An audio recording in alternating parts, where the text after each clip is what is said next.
Hello and welcome to another episode of Finding Mr. Height, the podcast. I'm your host, Allie Jackson, and I am bringing you my positive and practical approach to dating, relationships, and other stuff about life based on my lived experience. Thank you for being here. Today, I am sitting down in our guest interview section with Jordanne Sculler. She's a licensed therapist, and I just really think y'all are going to love this one. We're talking about dating burnout, but from a little bit of a different angle in terms of like what really drives burnout and what she sees as a therapist from her clients, what is really driving their burnout. And part of that is the productivity trap that we see in dating, people-pleasing patterns, and what it actually looks like to do something different so that you can start breaking cycles that really aren't working for you. There's a lot of really practical, actionable stuff in this one. Like I said, I think you're going to love her. I think you're going to love it. But first, updates. We haven't done this in a while, but this week we have a scam alert, everyone. We have a scam alert. I was almost scammed. I came within seconds of being scammed.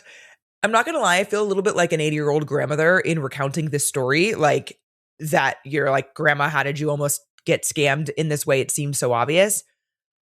But there's an interesting sort of twist to the way in which I almost got scammed that really honestly put me in a vulnerable place to have it happen. So here's what happened.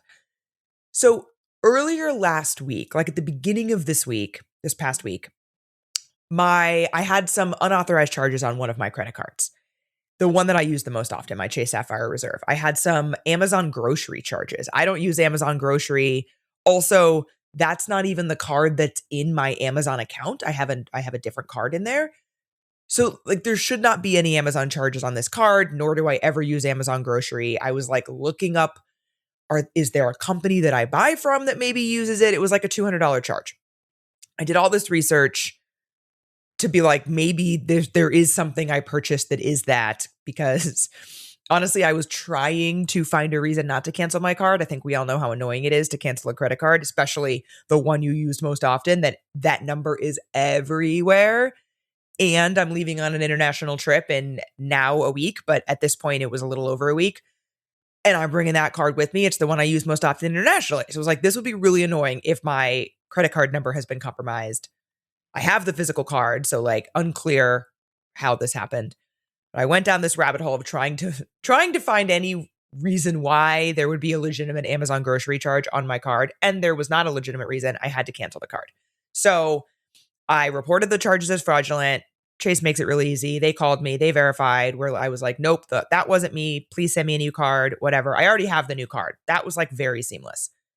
The annoying part obviously is like changing that card number literally everywhere. So that happened at the beginning of the week. So then about 4 days later, I get a phone call from a like 888 number or something like that, and pick it up. And it is a person saying that they are Verizon Wireless fraud department, and that there are some potentially unauthorized orders on my account, specifically for like 2 iPhone 17 Pro Maxes. And they're calling to verify that I've actually made those orders before they let them go through. I obviously did not purchase 2 brand new iPhones. And in my head, I'm thinking, oh, fuck, like this is related to whoever got my Chase card number. Like my whole identity is compromised. They have everything. My immediate thought, right, is like, oh, this is the same problem. And I am very certain that the people who called me from quote unquote Verizon Wireless fraud department are the people who had my credit card number, because that, if not, like it's just a genius scam, because I immediately in my head was like, oh, my card was stolen, so this is probably legit, right? And it put my guard down in a sense. Like my guard being up put my guard down. So I'm talking to this guy on the phone and I'm like, okay, no, like I did not make those orders. Like, please, put a stop on it, whatever. And he was like, okay, yes, absolutely. And we recommend that you change your password to your account. And because he said the person who did this, like the only way they'd be able to do this is if they're in your account and, have access to your account and they've turned off notifications so that you didn't get an email about this order. So I was like, okay, yes. So I log into my account on the like Verizon wireless app on my phone. And I get a push notification that says, we've received a password reset request. And so the guy through the Verizon app, right? And the guy on the phone is like, okay, you're going to get a notification, and I'm going to give you a code that you're going to enter. And thank fuck, I was like, wait a minute, that seems a little weird.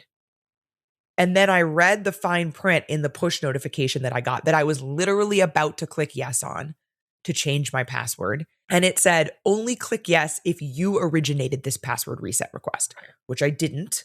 It said like Verizon Wireless will never originate this request, something like that. So then I was like, whoa. But I was so close. So I said to the guy, I was like, hey, this feels a little weird. I want to call you back at an official Verizon number. Also, I was Googling on the side while on the phone the number he was calling from, and it wasn't coming up as Verizon, nor was it coming up as like a known scam number, but more so the first part. So I was like, hey, I want to call you back on an official Verizon number. Like, do you have a number that I could call you back at? And just to see what he would say. And he gave me the number he was calling from. He was like, yeah. Definitely call me back. He was good. He was like, I get it. You should be really careful. Fraud is really serious. Like you should definitely call back and verify that this is Verizon. Here's the phone number you can call us back at. And it was like literally the phone number he was calling from. So I said, oh no, I was asking for an official Verizon number. Like I see an official Verizon fraud number in my account. So I'm going to call that number.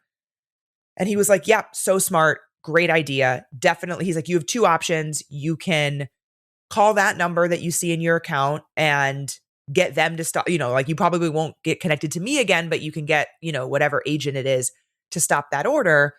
I would do that right away though, because once this order goes through, you're going to be billed for it and you're going to be on the hook for it. So I would make that phone call right away, or we can just do it on the phone now. Honestly, brilliant scam artist play, because luckily, and I'm sharing this because I was so fucking close to believing this guy. I luckily was like, no, I'm going to call official Verizon. But he played it so well in the sense that he didn't get defensive. He wasn't like, no, we're real. He was validating my skepticism and encouraging me to be skeptical and to like go do my own research and call Verizon separately. Or if you want it to be easier, we can do it right now, right? Like, oh my God.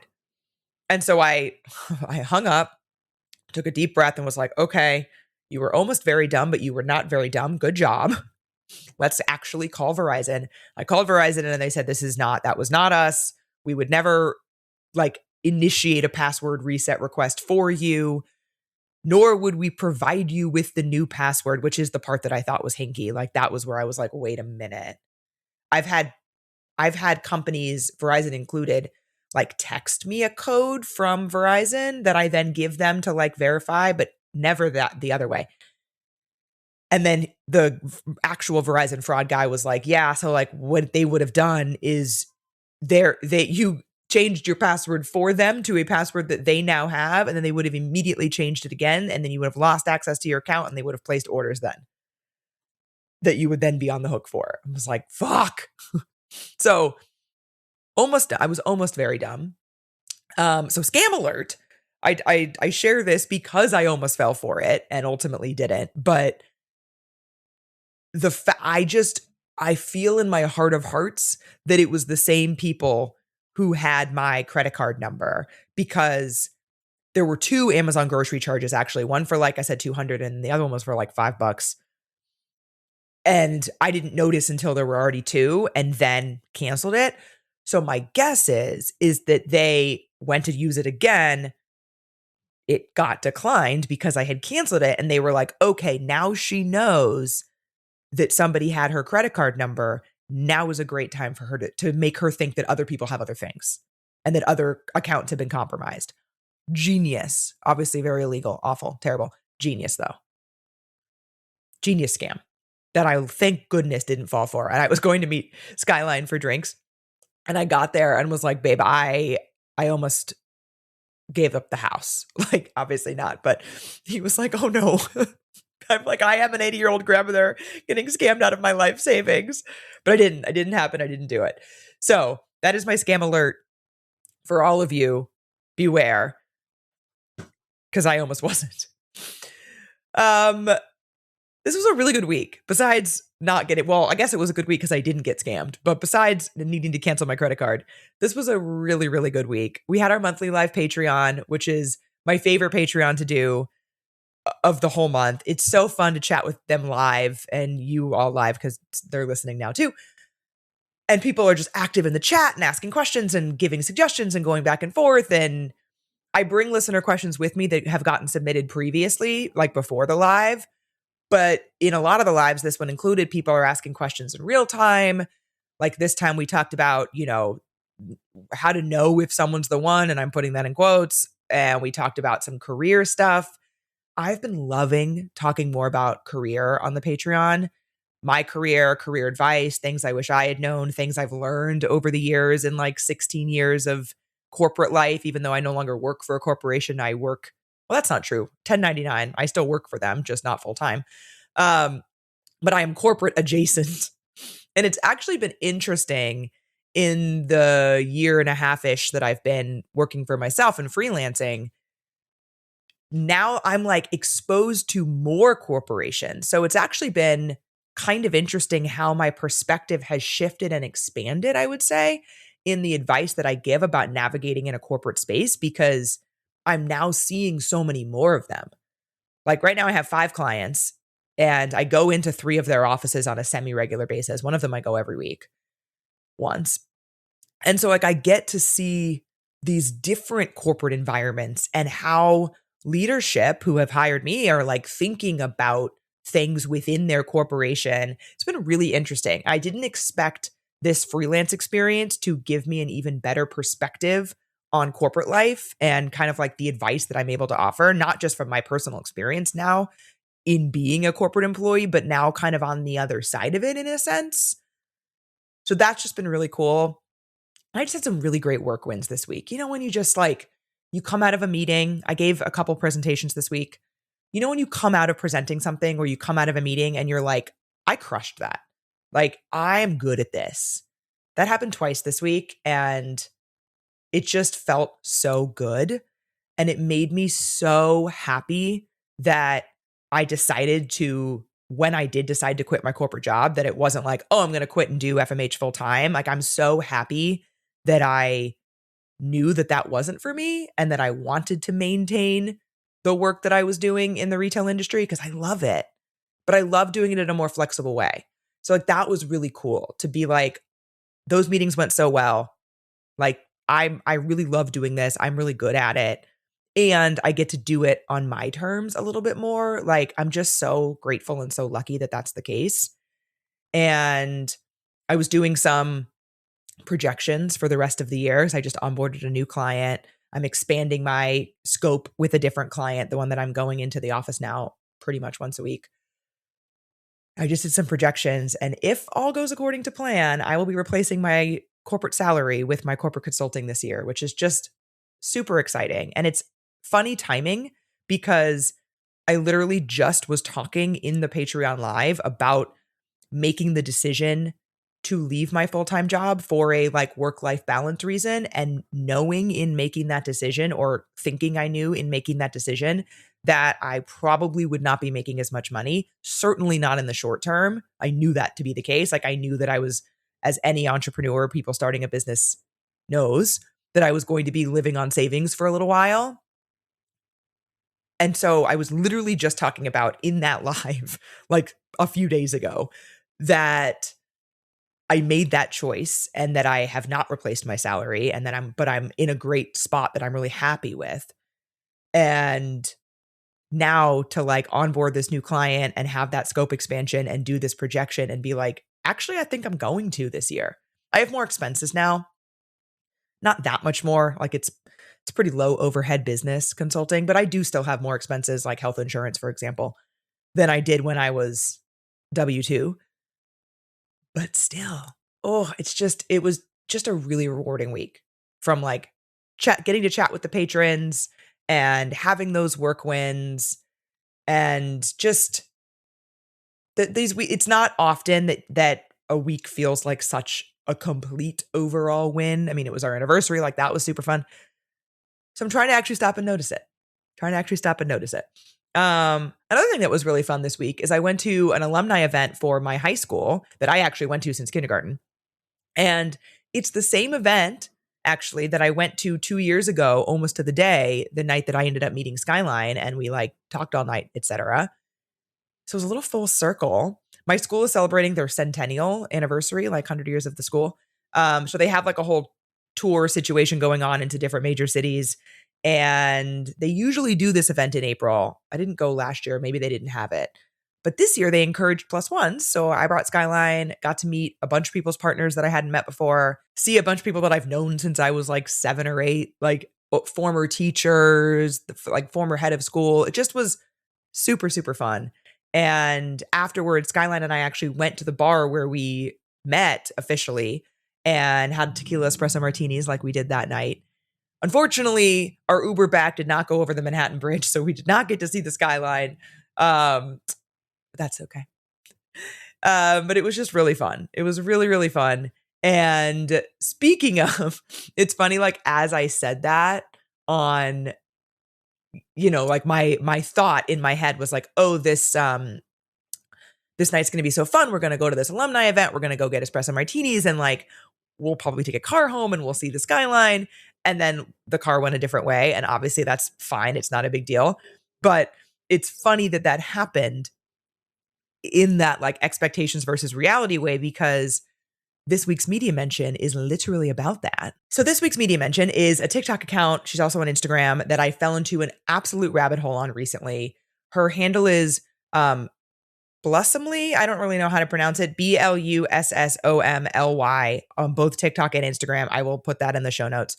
Her name is Louise. She has a master's in psychology, and a lot of her content is teaching the psychology behind stoicism in a way that's actually applicable to real life. Her like catchphrase is stoicism, but make it cute, because she does all of these like really cute like slideshows when she's talking. Like she's got her laptop up and she's talking and she's got like really cute slides.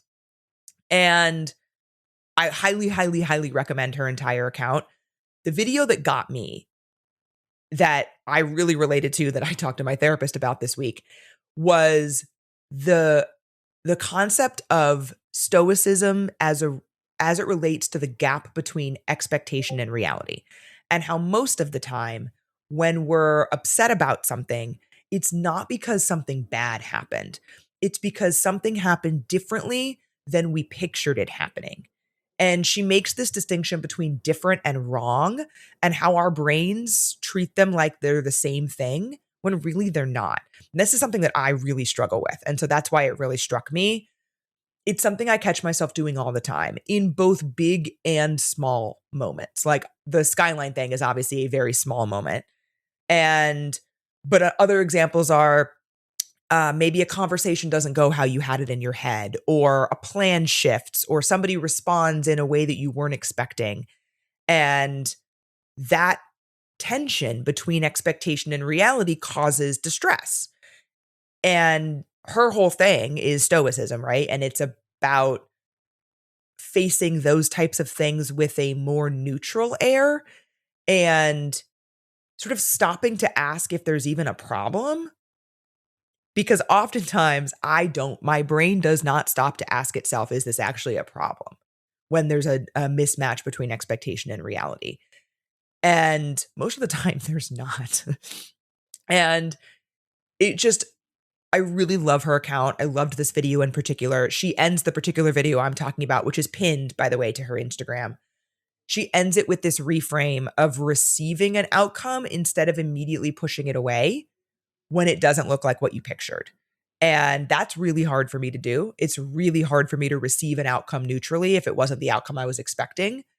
And so I've been thinking about it all week since I came across it. It's like a 2-minute video. It will really stick with you, I think. Maybe it will resonate with some of you. Like I said, I will link her account in the show notes. And I think you're really going to enjoy it. So with that, let's get to Jordanne. And we are back with Jordanne. Hi, Jordanne. Welcome to Finding Mr. Height, the podcast. Hi, I'm so excited to be here. Thank you for having me. Pumped to talk to you. I love having licensed therapists on the pod. because I feel like in addition to obviously your expertise, there's also just you talk to so many people. And I Hmm. think being able to see those patterns across so many people can be obviously super helpful, but I also think make people feel less alone. 100%. And I sometimes will even like bring that into my work with my clients.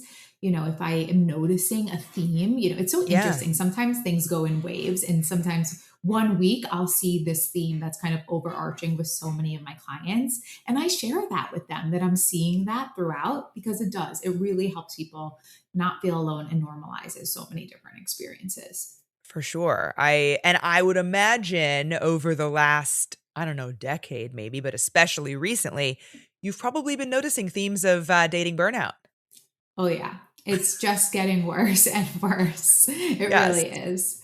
Yeah. So we talk a lot about that on the pod. I started this podcast 5 years ago when I was single and I've been with my partner now for almost 2 years. So for like 3 years on the pod, I was really going at it, and Mhm. by virtue of having this platform as well, trying to date a lot and put myself out there. And it really leads to burnout sometimes. But I think the default conversation that we often have is about dating apps, but today we're getting there a little bit differently.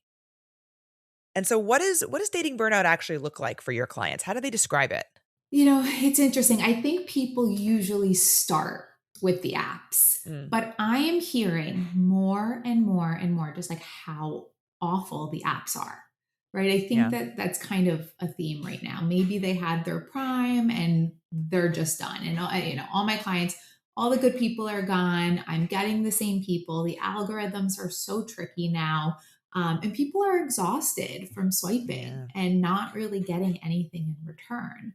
And when they do match with somebody, they go on the date, and I usually hear disappointment. But I think the other part of this that's getting really tricky is now there's all this pressure to like do something different, right? Yeah. So now where people weren't going out as much, there's this pressure to be sitting at a bar or going out on a night when you really don't want to go out. And so that naturally creates burnout too, right? Because Mm, when you're doing something you don't want to do, it's naturally going to feel like a job. So I really think there's this overwhelming sense of needing to do something because something else wasn't working right now versus it being something that you really want to do and that's something that feels exciting to you. yeah. So it sounds to me like what you're describing is that a lot of people are seeing the burnout as external.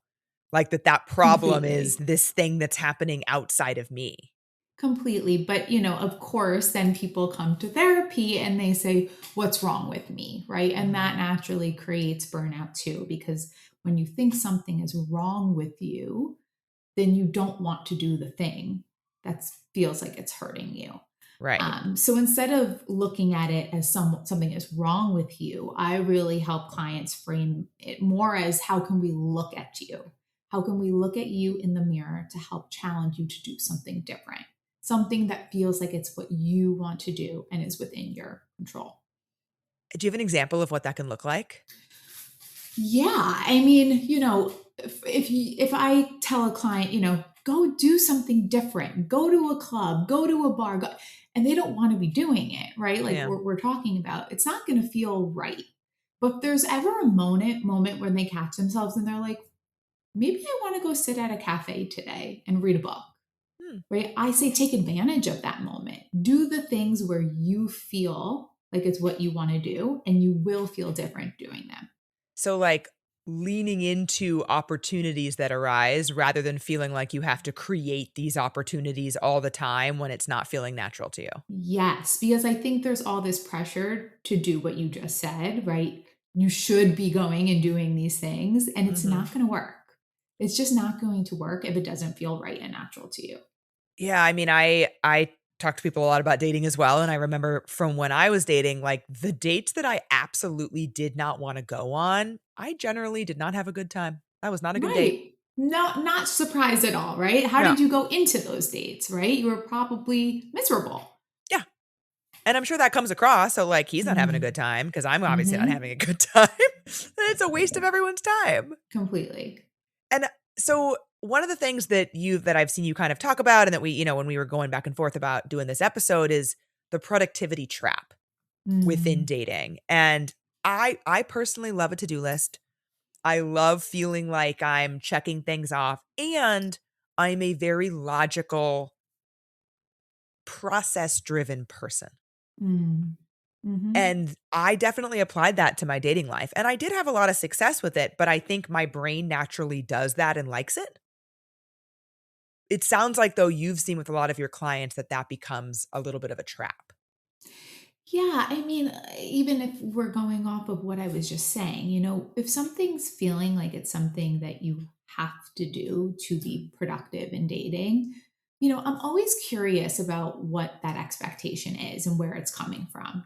Is it more external, coming from family and friends? Is it social pressure? All your friends are in relationships, so you should or you need to be in one too. Or do you think maybe it's something within you where you will feel more valuable if you have a partner by your side? Or do you actually feel ready and wanting Yeah. to be in a relationship? Because all those different scenarios are going to play out differently in how you date, right? How you show up. Um, the process can become really robotic when it's about being productive, right? I Mhm. need to go on 2 dates a week. Ugh, how boring. How, right? I mean, you Yeah. need to do this for what? For what, right? It becomes less about the feeling and more about what needs to get done, a to do list of sorts. I also see this play out when people think about who they want to date, right? Who doesn't have a checklist of like, I want my partner to be this, this, this, and this? And I can't tell you how often I see this that when we drop the to do list, dating becomes a lot more fun. I'm sorry, the to do list, but also the checklist, right? Yeah. It Yeah, becomes yeah. a lot more fun. And we also can meet someone that we weren't expecting to meet. Yeah, for me, that's what in-person dating helped with. Hmm. And by that, I mean, like, just going to more things, not necessarily singles mixers or speed dating because, like, frankly, it's like pulling teeth to get men to show up to those. So as if you're a woman Yeah, who what's the dates men, yeah, like, point? if you're a woman who dates men, it's extremely frustrating to try to go to dating events.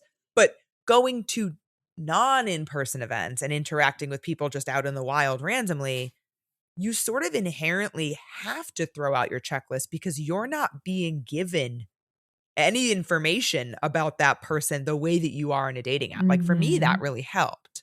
Hmm. Totally. And I also think the other really positive thing about what you just said is it actually challenges you. It makes you uncomfortable. Mm, And I am a firm believer that when there's discomfort, right, real change can happen. You can push yourself to do something different in that scenario. Whereas on a dating app, you're so safe, right? yeah, You're behind a screen. What you say can take you can have a lot of premeditated thought into what you say, how you say it, who you're being for this person based on how they're acting versus who you really are, right? In a way, you get to be wearing a mask. And absolutely. so you have all this build up. And then when you get on the date, there's all these nerves of, am I going to show up the way I showed up behind the screen? So there's something so much more natural. I shouldn't say that, right? There's plenty of people who meet on dating apps and Oh, it's super successful and amazing, absolutely, right? But just with absolutely. the trends I'm seeing right now, I think that many people are finding them to be really difficult. So putting themselves out there in a way that does feel different can feel fresh and Mhm. challenging, which I don't think is a bad thing. I think it's a really positive thing. Absolutely. So, as you're seeing so much burnout showing up in dating, what do you think are the most common sort of relational patterns Mhm. that are contributing to that, that are more internal, I would say, versus external? Yeah, I would say the one I see more and more is this sense of people pleasing, but it's really more than that because it's going into dating trying to be who that person wants you to be Mhm. versus who you really are. So I see it all the time, people conforming to the person they're dating, right? Where do they want to live? How many kids do they want? Do they want to get married? Rather than really having those guideposts for themselves. and having that ability to reflect and say, do I like this person? Not do they like me? And it's a huge shift, right? If you show up on a date and you're able to think about how you're feeling about this person, you're able to be so much more present than if you're anxious about how they're feeling about you. It's a huge shift. Yeah. Do you think that that's a place where, I don't want to use the word checklist per se, but that's a Mm. place where a checklist might be more helpful? That's not about what you want them to be, but more about the things that you want and the way that Yeah. you want to feel? Yes, I think checklist is just a different way of saying it, right? Like having Mm. strong opinions, I don't think is a bad thing in dating, or really knowing what you want, having Yeah. some sort of sense of, I want to live in the countryside, and that's my dream with 2 kids and a dog. And even if that doesn't happen, right? Even if you end up falling in love with someone and your lives kind of change and you decide together what that balance looks like, that's totally fine. But there's a sense of knowing what you want and even having that fantasy going into a date that can feel really helpful in guiding you to your person. Yeah, I think that for me was really helpful in more recent dating, like in the last 5, 6 years. Before my current partner, in my last relationship before that, I didn't have, I don't think, as strong of a sense of what Mm. I really wanted out of my life. Mhm. And so I found myself, it's crazy to think about this when I look back, but I live in Brooklyn. I've lived in New York City for 16 years. I'm obsessed with it. Mhm. And who's to say, maybe someday I'll leave, right? But I am nowhere near ready to go right at this Yeah. moment. And yet, in this relationship, we were having like very serious conversations about moving to the suburbs that I would have been miserable. I would Why do have you think you been were having miserable. those conversations? He was having those conversations or Mm. he was starting those conversations. And I think exactly like you said, went more with conforming to what I thought he wanted and therefore what I thought I needed to do to keep the Mhm. relationship whole. Right. So there's that kind of like scarcity mindset of like, if I'm Totally. not with this person and I don't do what he wants to do, then I might not find the person who really knows and does what wants to do what I want to do. And Right. I really see this all the time. It adds to this level of confusion in dating, right? Because you end up kind of picking these people who don't really feel that good for you. Yeah. And they can sense that too. They can feel that too. So when eventually it doesn't work out, you're left feeling confused, but I think you were confused the whole time you were in the relationship, right? Yeah. Yeah. How when you're kind of advising your clients on this, like how do you suggest that we try to recognize this happening in real time?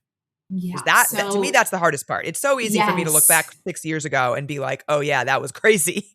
hmm I am a very challenging direct therapist. So that's kind of like my MO. I put that out there during every consultation I have with a client.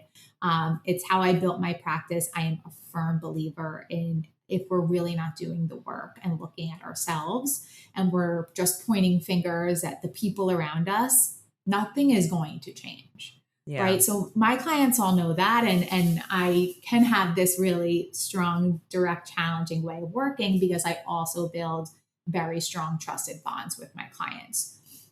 So they work very well together. But I do call out patterns, and a lot of calling out patterns is doing so over time, right? So I would imagine if I'm talking to a client about a current dating experience, we also already have a long history and base of, well, how did you get here? Right. So Yeah. that's some of the most important work is that self awareness piece. Noticing, oh, I'm doing that thing. And, it obviously is a huge advantage when in real time they're talking about this relationship they're in and we're able to kind of track what's happening based on previous relationships, both from growing up as well as romantic relationships. Yeah, I remember in the relationship we're talking about, I Mhm. didn't tell my therapist a lot of the stuff that I knew she was Mm-hmm. going to call out, which is obviously a red Mm-hmm. flag in hindsight.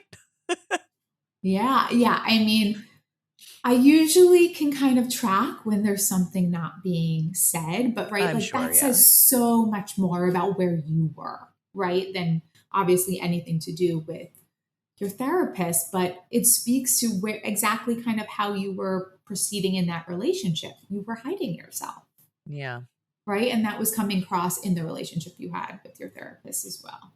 for sure.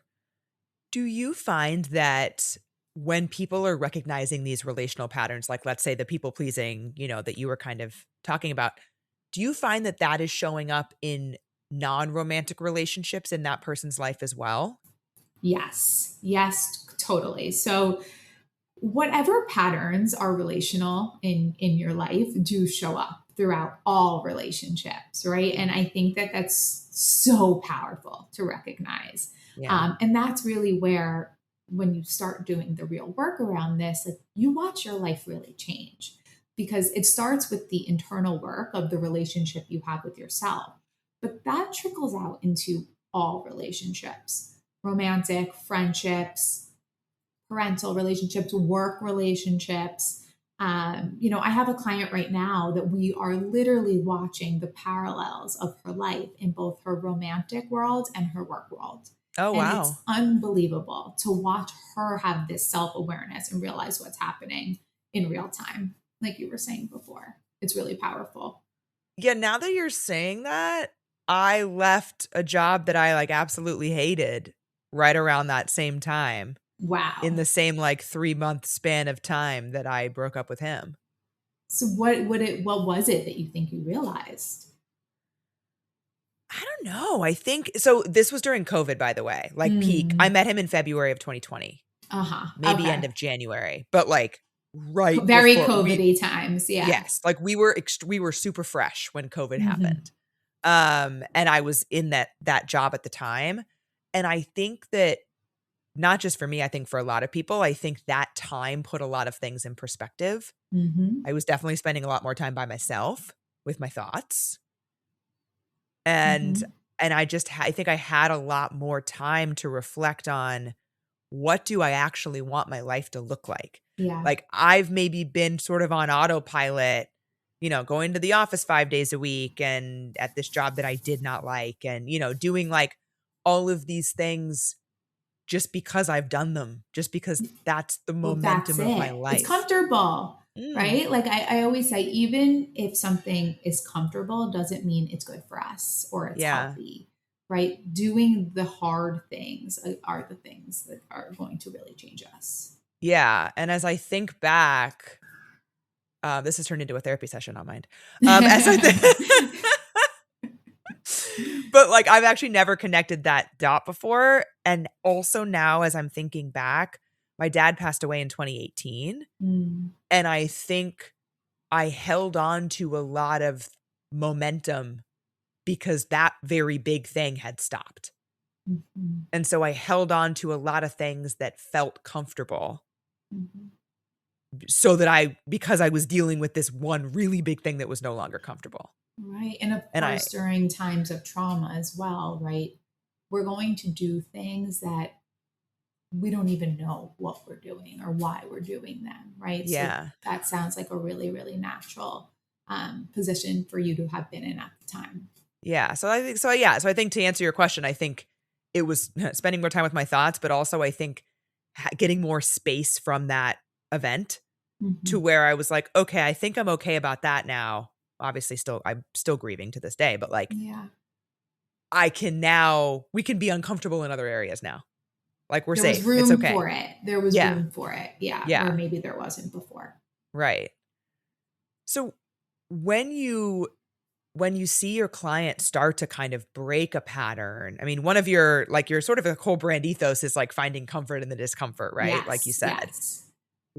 It sounds like you're seeing that a lot, that breaking patterns is super uncomfortable. Like, how do Hmm. you help people through that? Like, what would your advice be for somebody who is feeling that kind of tension? Yeah. It's not going to happen overnight, right? This is a long process. And it's Mhm. interesting. It's, well, we're very uncomfortable. It's natural for us to kind of forget things. So, something I see all the time is someone will come in and they'll be like, I don't know why I'm doing this thing. Mhm. And I say, but you do, right? Because we've talked about it, because we know we have this awareness. But it's so much easier to naturally forget about it because then we don't have to Mm. do anything about it, Yeah. right? So like they're moving to the comfortable place. So part of my job is helping guide them back to the discomfort little by little each session until they do know why they're doing that thing, because that's the first step. And then after that comes doing the thing that's going to, taking the action to make the change. But you Yeah. can't do that with really having a strong sense of awareness of why you're doing what you've been doing this whole time. Yeah, I like the idea of it being small steps too. Mhm. Like to do you think that that's the way to implement the most meaningful pattern work in practice? Completely. And again, it really takes a lot of understanding about yourself, which takes a lot of time and work. And there's always new things coming up. There's always new awareness to be had. So I think it's like the adding up of all of that awareness, as well as continuing to go back, be reflective, that allows for the change to really happen. Yeah, so, like, this idea of self-trust, self-awareness, like, tolerating that discomfort, recognizing that self-abandonment in real time. Can Mhm. you, like, walk us through that concretely of, like, what that could look like for someone? Yeah, do you mean like starting with someone fresh in therapy and kind of getting to that point of Yeah. let's make the change? Yeah. Yeah, so in a first session with someone, I always love to hear like their full story. I Mhm. always say, give me a rundown of who you are. Let's start with as early as you can remember, naming the important people in your life, and let's go to where we are today, how we got here. Right. So, what that does is gives me a really nice base of who they are. So that way, the Yeah. next session, we can kind of dive in wherever they want to dive in at any point. And I already have kind of snippets of these different points in their life that I can trace and go back to. I'm mainly a psychodynamic therapist, which means I like to go back, Okay. in short. How do we look at where we were to look at where we are today, how we got to Mhm. where we are today? So it really takes a lot of that work, that more childhood work, learning about relational patterns, to start to build that awareness about the things that people are really coming into therapy for, in the immediate. And that takes a long time, I think therapy is an ongoing process. For some people, it has a very clear and clean ending. For some people, it's more long term and ongoing. But it really Mhm. takes building that trust with your therapist, building that awareness and understanding. And then we're really able to look at the patterns that you're in now, and use them to help us moving forward, which kind of can become a whole next chapter of the work. Yeah. Yeah, absolutely. So, as you're, like, concretely out there dating and you're doing this work, but you're maybe not all the way there, right? Mhm. Like, what is a small practical thing that somebody could do, like, this week to start noticing their patterns a little bit more or, Mhm. recognize maybe when they're choosing a partner from a grounded place versus that scarcity mindset we were talking about? Yeah, well, first of all, when you're choosing a partner from a grounded place, right, you have more of that awareness that we're talking about. So I think a lot of that is doing what we talked about earlier, thinking about what you want and how you feel versus Mhm. what does this person think of me? And it really changes how you're able to show up. So I think Yeah. that's the first step. But my big practical tip, it's so simple, but it's do something different. And can be Mm. fun, right? So it's like play around with this. I tell my clients, if you're usually the person who goes on a date and is asking all the questions, notice that you do that, right? On your next date, kind of sit back a little. See what happens if you let someone else take up more space. Mm. right? If you're typically on a date, and this one is very silly, and have 4 drinks, see what happens if you have 2, right? Just It's something different. literally just playing around with doing something different. It's interesting for yourself and seeing how you feel when you show up differently. Um, in a way that still feels, comfortable and very you, but it's making space to think about yourself in a little bit of a different way and to create the awareness of what's working for you and what's not. Yeah, on that first one, I'm curious how clients that you've advised who tend to talk a lot and ask Mhm. questions, people like that you advise to maybe take a step back, like, what did that feel like for them? Because I've never tried that. I mean, I'm, no longer going on early dates, but that sounds uncomfortable for me. Yeah.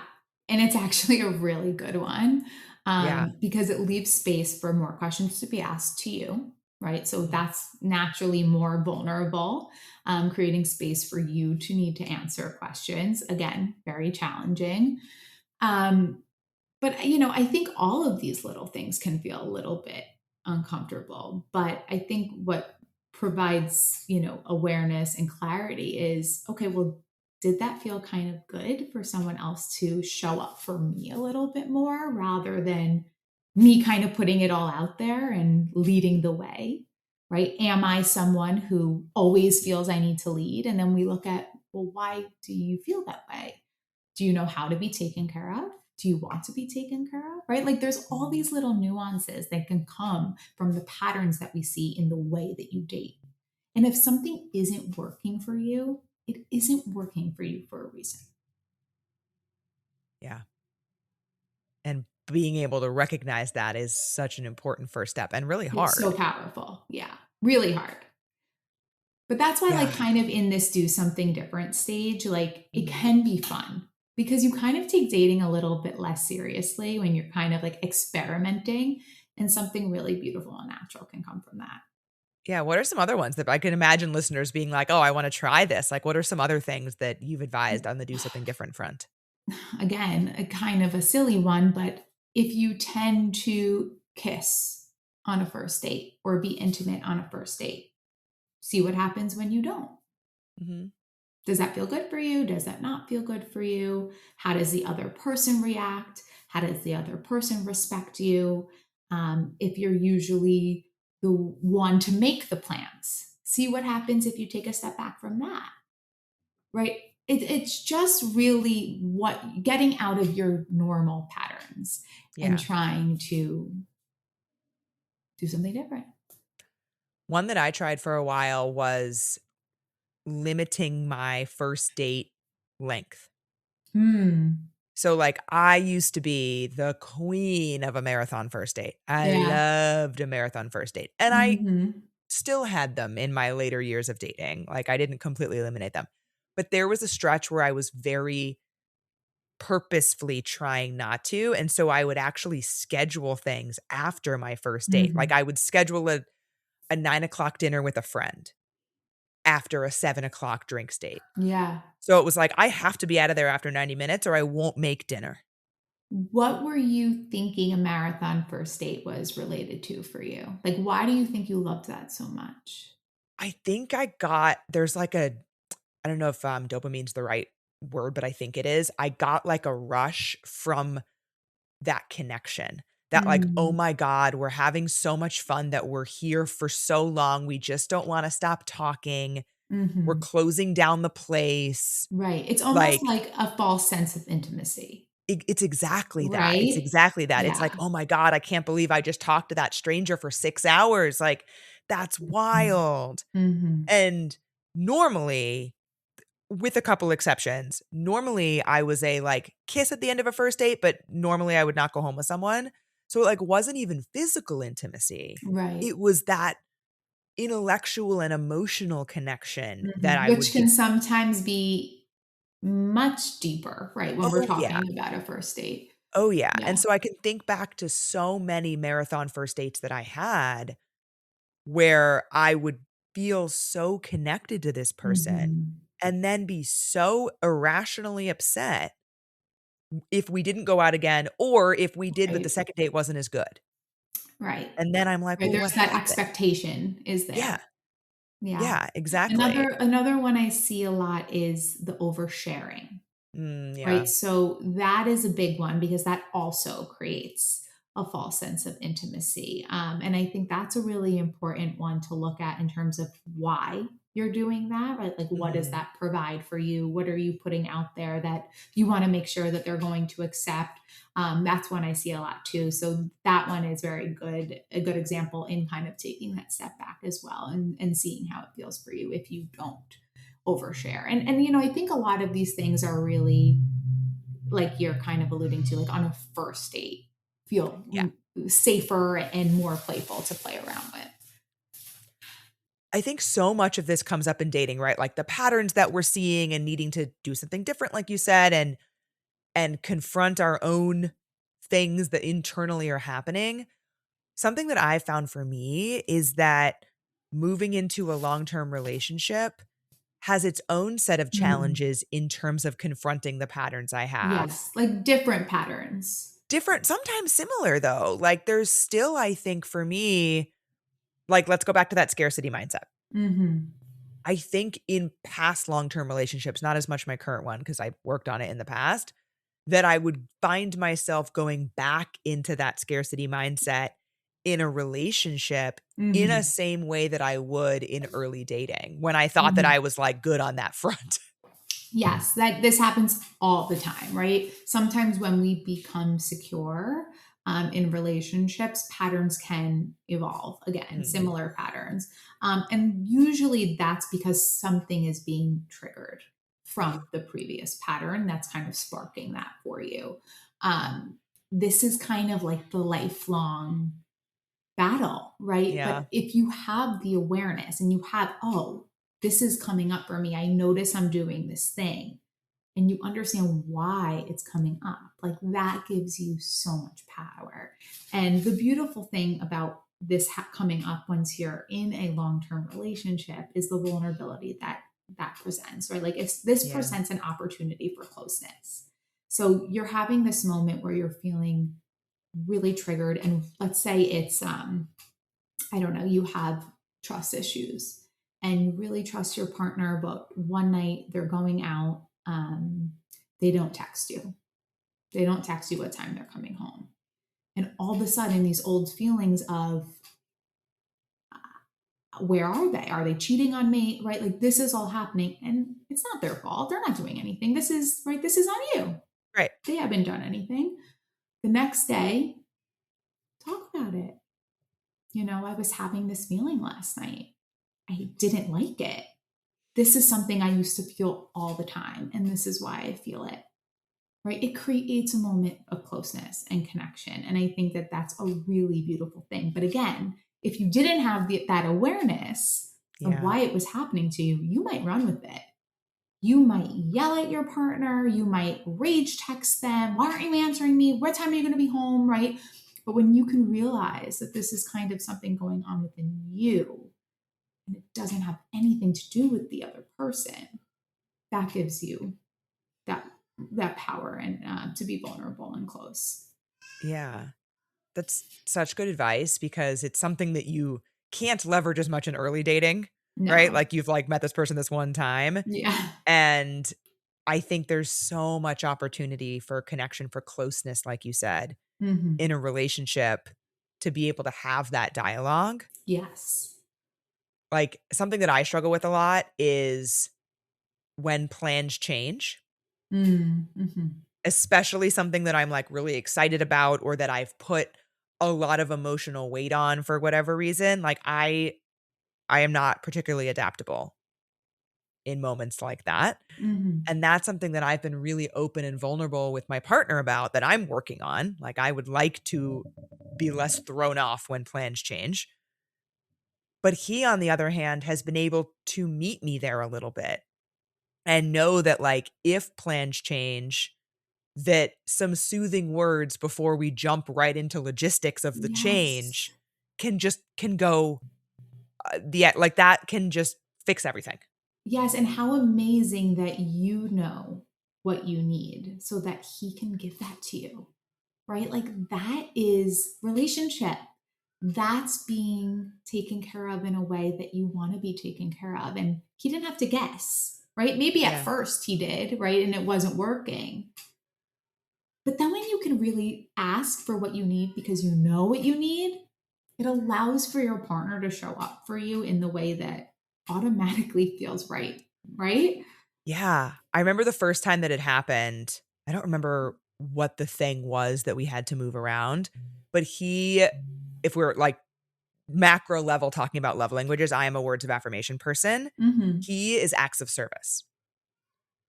And that comes up in this situation because something had happened. We had to move things around. He, before he even told me about the change, had already done all of this work in the background to make it okay and Mm-hmm. had like moved around all of these things. And he was like, nope, it's fine because I did this, I did this, I did this, and now we're going to do this and everything's great. And I was like, okay, but I'm still at the part where things are changing. Right, right.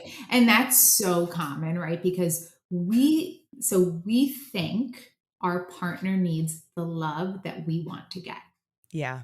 right? So like that's our automatic baseline. If I'm a words of affirmation person and that's what I like to get, that's what I'm going to give my partner Yep. naturally, even if it's not what they need, right? So having that opportunity to kind of have that mistake happen so that there can be repair and that closeness allows for all of that to change and shift through other, conflicts that happen throughout relationship.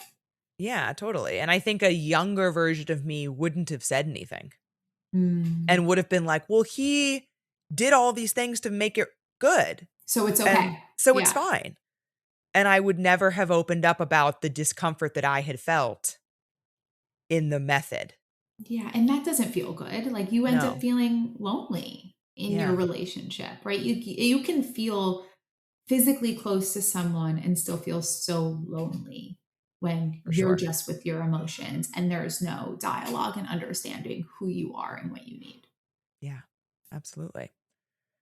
Well, Jordan, this was an amazing conversation. So many little practical tips for our listeners to take away. If they want more from you, where can they find you? Yes. So you can find me on Instagram at Jordanne Sculler or on my website, jordanscullerlmhc.com.